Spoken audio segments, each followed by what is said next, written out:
20-30.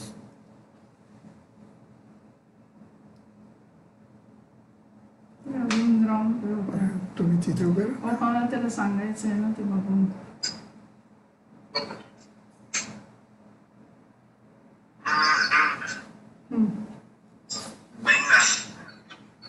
मुझे तो यहाँ स्टार्ट का भी आ गया. मुझे भी आ गया मैम, आ गया मैम. आवाज भी सुन रहा है. नमस्ते. अखिल भारतीय विद्यार्थी परिषद द्वारा आयोजित फेसबुक लाइव चर्चा सत्र में मैं आप सभी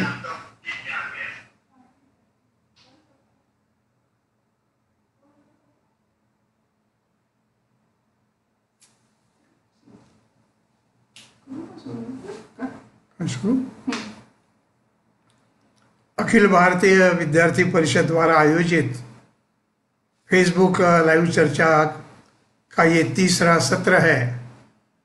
मैं सभी श्रोता और दर्शकों का स्वागत करता हूं और अभिनंदन भी करता हूं.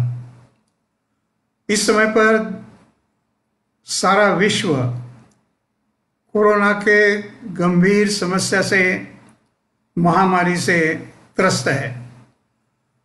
आज के ताजे आंकड़े देखा जाए तो 12 लाख से अधिक लोग इस समय पर कोरोना से त्रस्त है और ऐसे में मृत्यु की संख्या भी जो है वह लगभग 68,000 से ऊपर गई है.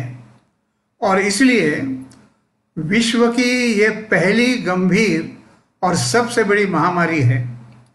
और ऐसे में विद्यार्थी परिषद ने सबको घर में रहना है तो घर में रहकर क्या कर सकते हैं, इस भूमिका में ये जो सत्र आरंभित किया है. पहला सत्र तो रामायण पर था, प्राध्यापक पाठक ने लिया. दूसरा सत्र भारत की आर्थिक स्थिति क्या है उसके बारे में प्राध्यापक बापट जी ने लिया. और अब तीसरा सत्र मैं राम नाईक का ले रहा हूं. मैं कोई प्राध्यापक नहीं हूं, लेकिन मुझे संयोजकों ने ये बताया कि आप आपका ही परिचय करा दीजिए संक्षेप में. अब कोई राजनीति में जो है उसको कहा भी जाए कि 2 शब्द बोलो तो कम से कम 15-20 मिनट वो बोलते हैं. लेकिन मैं संक्षेप में मेरा परिचय आपको दे दूं कि मैं पुणे में बीकॉम परीक्षा पास होकर बाद में नौकरी के लिए मुंबई आया. लेकिन जब मैं पुणे में था तो विद्यार्थी परिषद के संस्थापक प्राध्यापक केड़कर जी उस समय पर हमारे राष्ट्रीय स्वयंसेवक संघ के वह विभाग प्रमुख थे. तो मेरा और उनका परिचय तब से है. मैं कुछ मात्रा में विद्यार्थी परिषद का भी पुणे में काम करता था. मुंबई आने के बाद मैं आया राजनीति में, और राजनीति में आया भारतीय जनसंघ का संगठन मंत्री के नाते 1969 में. उस समय पर मैं एक अच्छी नौकरी में था, लेकिन सबने आग्रह से कहा कि मैंने संगठन मंत्री बनना चाहिए, आर्थिक व्यवस्था तो की जाएगी. मेरे पत्नी ने भी मुझे कहा कि वे आप वैसे भी कहाँ घर में होते हो, तो आप जाइए, जरूर काम करिए, लेकिन मैं नौकरी करूँगा. तो पत्नी का भी इसमें सहयोग रहा. बाद में आपातकालीन स्थिति आई. आपातकालीन स्थिति आने के बाद हम सब जानते हैं कि भारतीय जनसंघ जनता पार्टी में सम्मिलित हो गया. फिर भारतीय जनता पार्टी के कार्य करते करते फिर ऐसा हुआ कि जनता पार्टी दुभंग हो गई और जो विभाजित हो गई उससे भारतीय जनता पार्टी बन गई.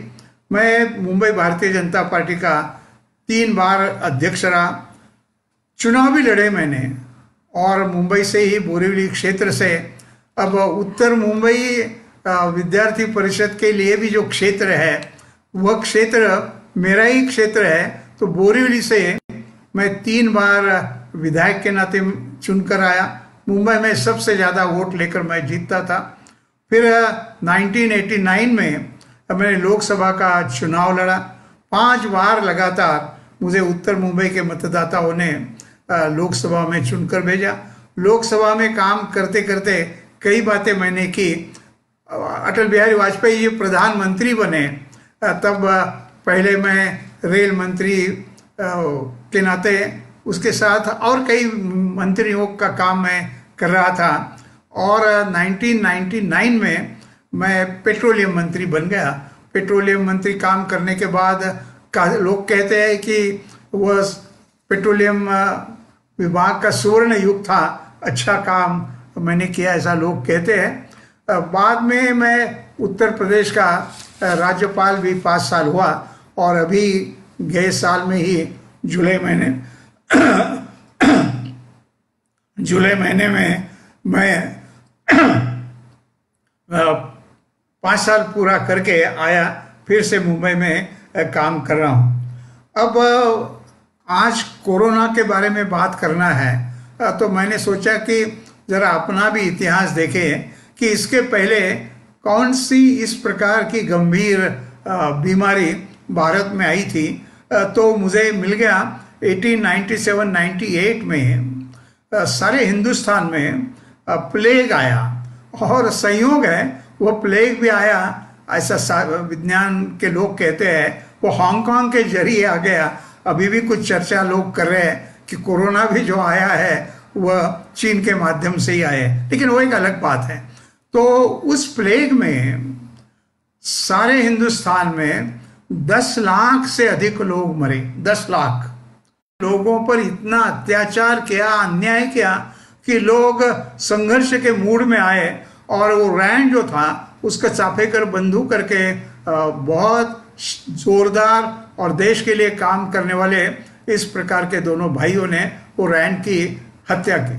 अब ये जब सब चल रहा था तो लोकमान्य तिलक जी अपने अखबार से, केसरी से, सरकार जो कर रही है गलत ढंग से कर रही है इसके बारे में उन्होंने 2 लेख लिखे। और पहला लेख जो उन्होंने लिखा बहुत कड़े शब्दों में लिखा कि सरकार होश में है क्या, इस प्रकार का उन्होंने लेख लिखा, और जो अन्याय हो रहा है वह भी बताया। और 7 दिन के बाद उन्होंने 97 में दूसरा लेख लिखा, और उसमें कहा कि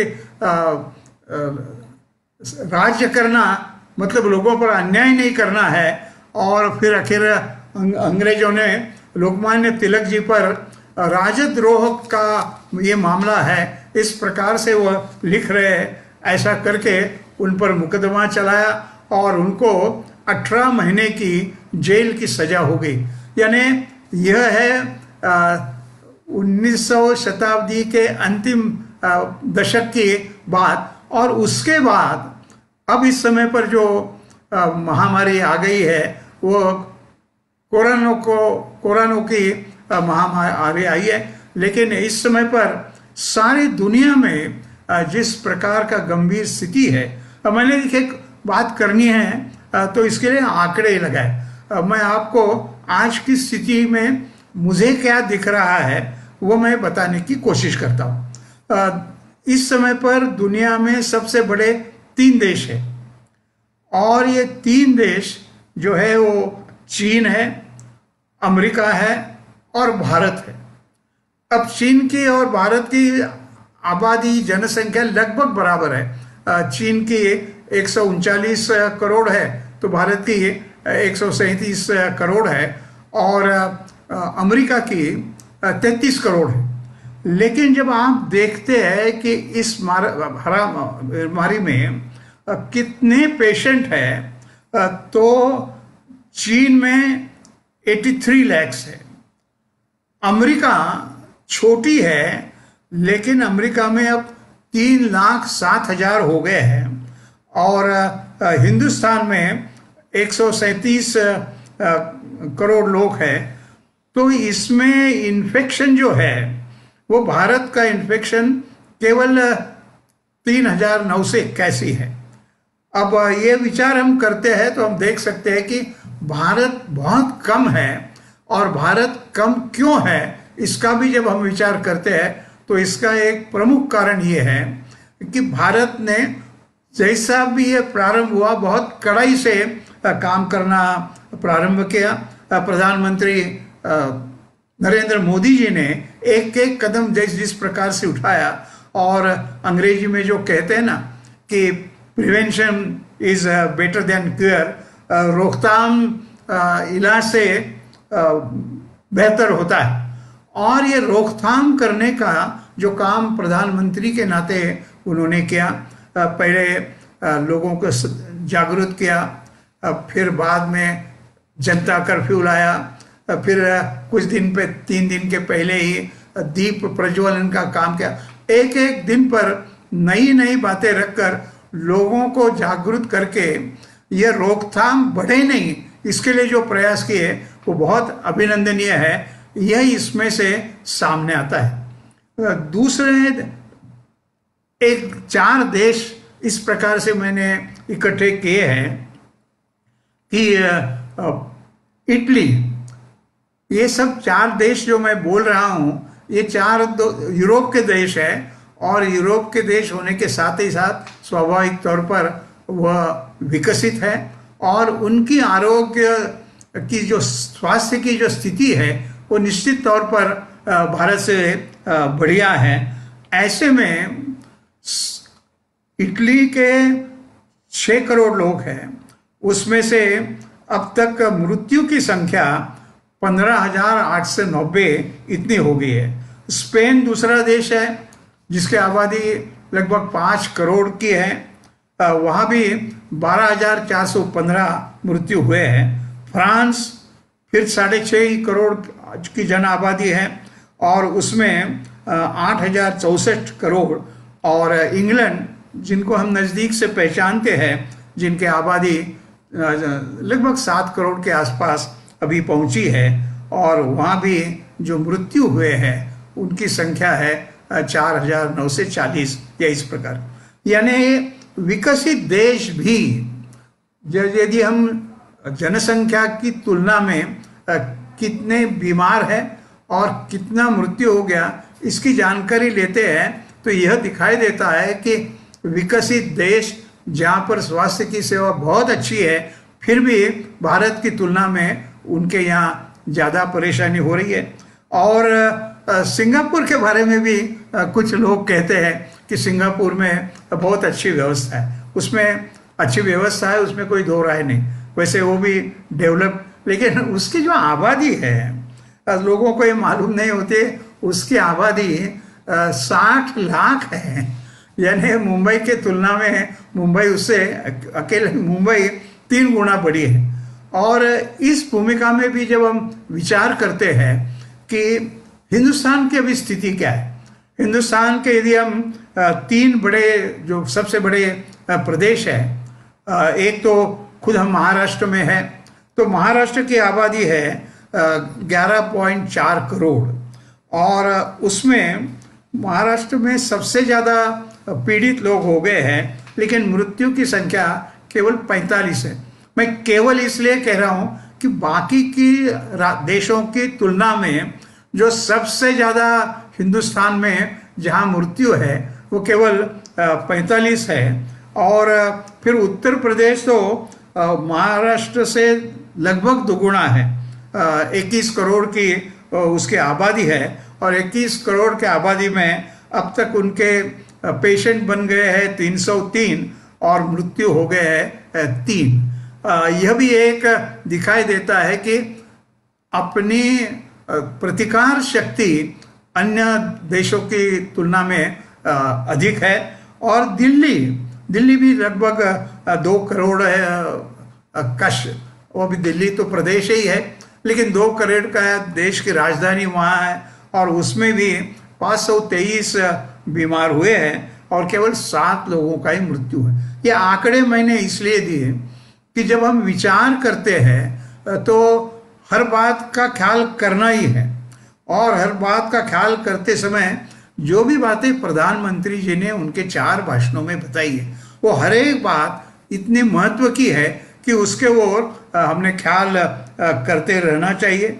और प्रधानमंत्री और परिस्थिति भी ऐसी है कि सब प्रदेश के सभी मुख्यमंत्री, केवल मुख्यमंत्री नहीं, प्रदेश के सारी व्यवस्था, स्वास्थ्य की सेवा और साथ ही साथ अलग अलग प्रकार के संगठन भी काम कर रहे हैं। इसमें 24 घंटे जैसे काम करने पड़ते हैं। पुलिस के लोग हैं या अस्पताल में काम करने वाला है, अस्पताल में काम करने वाला वहाँ का बॉय से लेकर फिर नर्स हो, फिर डॉक्टर हो, ये सब को इतनी गंभीरता से काम करना पड़ता है। मैं तो उनको कुछ लोग अंग्रेजी में सैल्यूट कहते हैं, मैं तो उनको कहता कि मैं ऐसे सभी लोगों को प्रणाम करता हूँ। और प्रणाम इस बात के लिए कि देश पर यह आई हुई आपत्ति जो है वह इस ढंग से लड़ रहे हैं कि ये केवल आपत्ति, ये शब्द थोड़ा छोटा ही है, ये युद्ध है। और युद्ध में कभी पहले इतने लोग, दूसरा महायुद्ध जो हुआ उसमें भी इतने लोग नहीं गए जितने अब तक गए हैं। और इस भूमिका में यह जो संघर्ष है वो अपने आप में एक बहुत बड़ा इस प्रकार का संघर्ष है। अब कल ही भारतीय जनता पार्टी का स्थापना दिवस था। वो स्थापना दिवस मेरे लिए भी एक अहम कारण है, क्योंकि ये 6 अप्रैल को हो गया, दिल्ली में उसकी स्थापना हुई।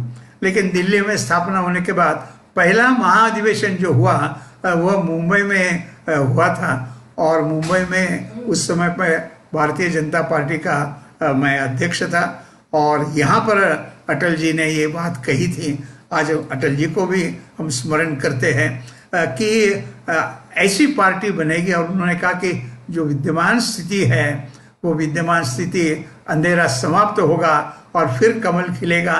इस प्रकार से देश के सामने जो भी कठिनाइयाँ आती है वो कठिनाइयाँ हिम्मत के साथ दूर करने, इसलिए मैंने अटल जी को याद किया। और प्रधानमंत्री नरेंद्र मोदी जी ने तो और उसको, इस तेज को आगे ले जाने का प्रयास किया।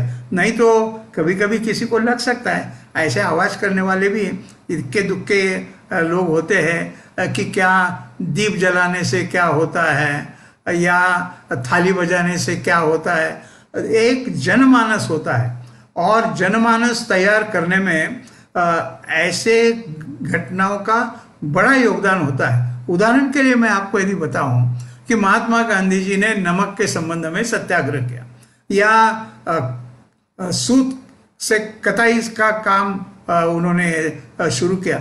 अब क्या उसके कारण कोई देश में स्वराज आने वाला था? वो नहीं, लेकिन मानसिकता उसमें से तैयार होती है। और ये मानसिकता तैयार करने का जो काम है वो निश्चित तौर पर महत्व का है। और इसीलिए सब साथ दे रहे हैं। और साथ देने के बाद मोदी जी ने प्रधानमंत्री के नाते जो देश के सामने कार्यक्रम अलग अलग रखे हैं, मैं सबको आग्रह करूंगा कि उसके अनुसार हम करने की कोशिश करें। लेकिन विद्यार्थी परिषद युवकों की परिषद है और इसलिए युवक इसमें क्या विशेष कर सकते हैं, ऐसे भी बात कही तो है, लेकिन मैं उसको दोहराना चाहूँगा कि पहली बात तो यह है कि युवक है ताकतवान। और इस समय पर कुल मिलाकर देश का जब विचार होता है तो ऐसे घटना के लिए लड़ने के लिए देश में रक्त की कमी होती है। और रक्त की कमी कौन समाप्त कर सकता है? तो निश्चित तौर पर युवक ही कर सकते हैं। और इसलिए रक्तदान को प्राथमिकता देनी चाहिए, ऐसा मुझे लगता है। दूसरी एक बात कि कहा तो है सबको कि घर में रहो तो सुरक्षित रहो, घर में रहो तो सुरक्षित रहो, लेकिन घर के भी कुछ आवश्यक कामें बातें होती है, जैसे कि दवा लाना है या जीवन आवश्यक वस्तु लाना है। तो हम देखते हैं ना, सोशल डिस्टेंस रखना है। ऐसे जब हम देखते हैं टीवी पर तो बड़े बुजुर्ग लोग ही उसमें ज़्यादा दिखते हैं। तो जवान जा सकते हैं और जवान जाकर ये काम करे तो निश्चित तौर पर उनके शक्ति का भी उपयोग होगा और जो प्रौढ़ है उनके शक्ति का भी वहाँ जाने के कारण जो कठिनाइयाँ होती है वह दूर हो सकती है। तीसरी बार महत्व का जो चीज़ है वह है कि कॉलेज में जब आप जाते हैं उस समय पर परिवार से कुछ ना कुछ पॉकेट मनी मिलता है। मैं जानता हूँ कि अलग अलग प्रकार से अलग अलग होता है, लेकिन पॉकेट मनी तो मिलता है। तो एक जरा सोच लीजिए कि क्या हम अपने एक महीने का पॉकेट मनी इस काम के लिए दे सकते हैं क्या।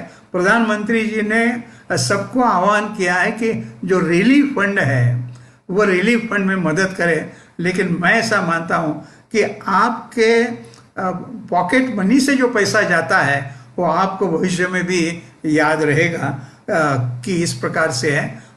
बाद में बात करते करते मैं फिर से दोहराना चाहूँगा कि ये रक्तदान जो है वो रक्तदान दूसरों के प्राण बचाता है, ये भी एक बड़े महत्व की बात है, लेकिन ये देने का काम आप ही कर सकते हैं। और हाँ, रक्त को कुछ जगह पर खून बोलते हैं, लेकिन रक्त तो हिंदी शब्द है, सबको समझ में आएगा ऐसा मुझे लगता है। इस भूमिका में यदि हम काम करते हैं तो निश्चित तौर पर, और एक स्थानिक स्तर पर जो बात होती है, संगठन भी काम कर रहे हैं। संगठन, ये ऐसे संगठन पुलिस से या अस्पताल से संपर्क करके एक कोऑर्डिनेटेड समन्वय की भूमिका में काम कर रहे हैं। जिन मुंबई में तो विशेषता ये बात है कि फुटपाथ पर ही सोते हैं तो उनको घर कहाँ है। तो ऐसे लोगों को खाने के लिए, पकाने के लिए, ये जो सारी कठिनाइयाँ हैं वो उनके लिए बहुत बड़ी कठिनाइयाँ हैं। और इसलिए कई स्वयंसेवी संगठन इस प्रकार से काम कर रही है, यानी 400 लोगों को खाना खाया दिलाया, 500 लोगों को दिया। तो मैं ऐसा मानता हूँ कि इसमें यदि युवक जुड़ जाते हैं तो निश्चित तौर पर एक पढ़े लिखे युवकों ने काम करने का एक लाभ होता है, कोई भी काम सुव्यवस्थित ढंग से होने के लिए। और मुझे ऐसा लगता है कि यह करने का एक प्रण, जब तक अभी कुछ लोगों को लग रहा है कि भाई जब पहले कहा कि 14 या 15 जनवरी तक ही, 14 या 15 अप्रैल तक ही यह आप क्या कहते हैं लॉकडाउन। अब ये लॉकडाउन भी शब्द अंग्रेजी में है, लेकिन मराठी में भी सबको वही मालूम हो गया है लॉकडाउन। तो ये लॉकडाउन की स्थिति 14 अप्रैल 15 अप्रैल तक समाप्त होगी। देखिए, ये निर्णय तो सरकार करेगी। हमने देखा है बीच में एक दिल्ली में भी जो घटनाएं हुई, कैसे इतनी बड़ी संख्या में नजीमुद्दीन में लोग आए और अलग अलग जगह से आए। ऐसा करना ये देश के लिए धोखा है। और मैं ऐसा मानता हूं कि सभी मंदिर, मस्जिद, चर्च, अब सब ने ख्याल में रखना चाहिए कि घर में रहकर भी पूजा की जा सकती है। तो उसी भूमिका में ऐसे ज़्यादा लोग इकट्ठा आने का जो भी अवसर होता है वो अवसर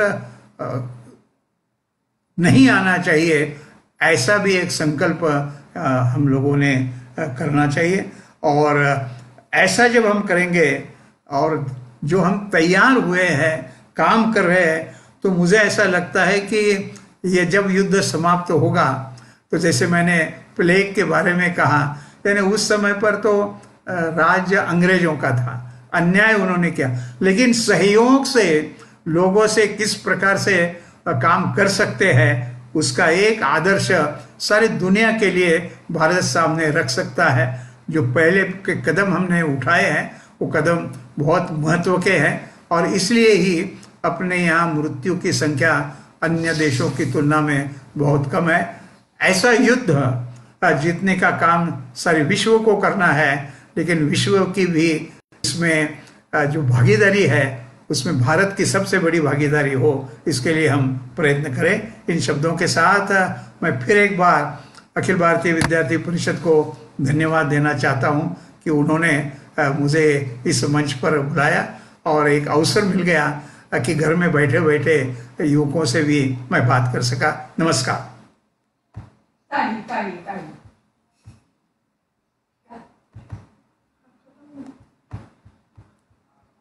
हम्म।